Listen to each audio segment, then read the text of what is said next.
مسجد حرام میں آپ انٹر ہونے جب جا رہے ہوتے ہیں تو آپ کو قتل کرنے کے لیے، آپ کو نقصان پہنچانے کے لیے کچھ لوگ آ جاتے ہیں، اور ابو سفیان بھی انہی کے ساتھ ہوتا ہے۔ ابو سفیان نے کیونکہ اس وقت تک مسلمان یا اسلام قبول نہیں کیا تھا،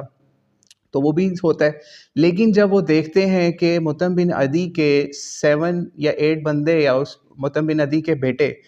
نبی علیہ السلام کے ساتھ اوپنلی، یعنی بغیر کسی وہ شیلڈ کے، تلواروں کے ساتھ آپ کے ساتھ ہوتے ہیں اور آپ کی سپورٹ کے لیے کھڑے ہوتے ہیں، یعنی آپ کو فل گارڈ کیا ہوا ہوتا ہے اس وقت انہوں نے، تو یہ ابو سفیان اپنے جو دوسرے بندے ہوتے ہیں ان کو روکتا ہے، ٹھیک ہے، کہ آپ نے کچھ نہیں ابھی کرنا، یا ان کو سمجھاتا ہے، اور پھر مطعم بن عدی سے پوچھتا ہے یہ کیا ماجرا ہے، تو مطعم بن عدی پھر ان کو بتاتے ہیں کہ یہ اب میرے ساتھ ہیں، تو اس لیے ان کو کوئی نہیں ٹچ کرے گا۔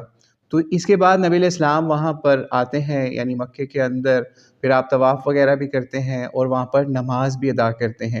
یہ تو اس بندے نے جب آپ کو